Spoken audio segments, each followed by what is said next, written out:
All India Congress committee के प्रशासन प्रभारी व CWC सदस्य गुरदीप सिंह सप्पल ने भाजपा पर निशाना साधा है।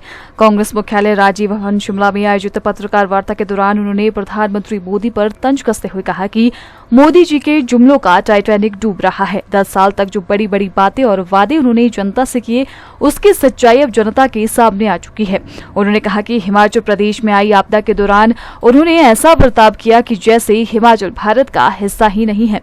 मोदी सरकार ने हिमाचल की रीढ़ सेब और दुनिया की दूसरी सबसे बड़ी भारत की फौज को अग्निवीर योजना लाकर कमजोर करने का काम किया है और ऐसे में इन चुनावों में अब जनता भाजपा को इसका जवाब जरूर देगी। सर्वाधिक पढ़ा लिखा स्टेट में से एक है। ह्यूमन इंडेक्स रैंकिंग में हिमाचल हमेशा टॉप 2-3 राज्यों के अंदर देश में आता है और वो इसलिए आता है कि यहाँ का स्टूडेंट युवा, चाहे वो लड़के हों चाहे वो लड़कियां हों, वो पढ़ते हैं, वो पढ़े लिखे हैं और वो सब के सब आज से 10 साल पहले, 20 साल पहले, 40 साल पहले लोअर मिडिल क्लास गरीब फैमिली से आते थे और केवल पढ़ाई करके देश में आगे बढ़े। इस देश के अंदर एक कॉन्फिडेंस था और ये हर घर के अंदर था। मेरे घर में था, आपके घरों में था कि अगर पढ़ाई कर लेंगे ठीक से, अगर पढ़ जाएंगे तो बढ़ जाएंगे, पढ़ाई कर लेंगे तो हम लाइफ में तरक्की कर जाएंगे, पढ़ाई करेंगे। और इस देश में जितना मिडिल क्लास तैयार हुआ, चाहे हिमाचल में क्यों ना हो, वो पढ़ाई के दम पे हुआ था। पिछले 10 साल के अंदर उस पढ़ाई के सिस्टम को कमजोर किया गया। जितने इंस्टीट्यूट्स हैं, जितने कॉलेजेस हैं, जितनी नई यूनिवर्सिटीज हैं, वो प्राइवेट आ रही हैं।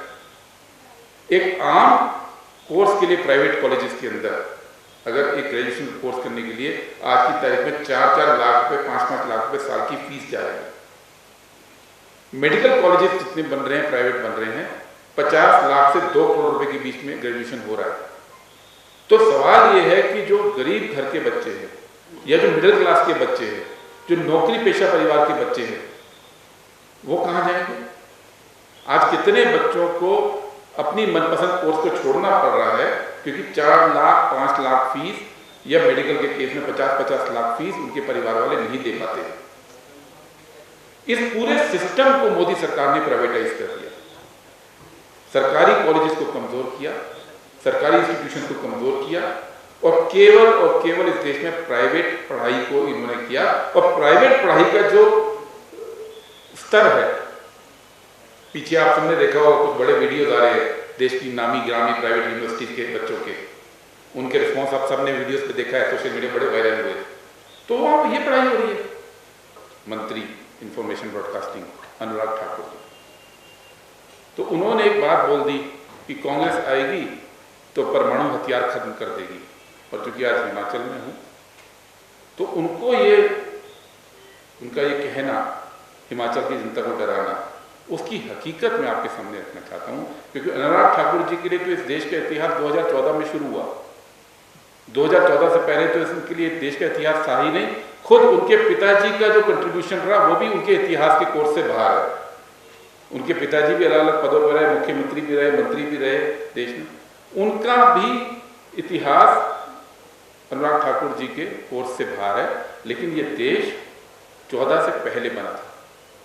और अनुराग ठाकुर जी की मार्फत, आपकी मार्फत में उनको ये बता दूं कि न्यूक्लियर पावर इस देश को मोदी सरकार ने नहीं, कांग्रेस की सरकारों ने बनाया हुआ है। और इसलिए मैं आपके माध्यम से ये बात कहना चाहता हूं हिमाचल की जनता से कि जो हमारे देश की सुरक्षा है, जब हम गरीब मुल्क थे, जब हमारे पास 90% लोग गरीब थे और 92% लोग निरक्षर थे, इलिटरेट थे, उस दौर में नेहरू जी ने और कांग्रेस की गवर्नमेंट ने दुनिया की दूसरी सबसे बड़ी फौज खड़ी करने का काम किया और न्यूक्लियर पावर बनाने का काम किया, स्पेस पावर बनाने का काम किया। उस फौज को भारतीय जनता पार्टी की सरकार, मोदी सरकार ने 10 साल में कमजोर करने का काम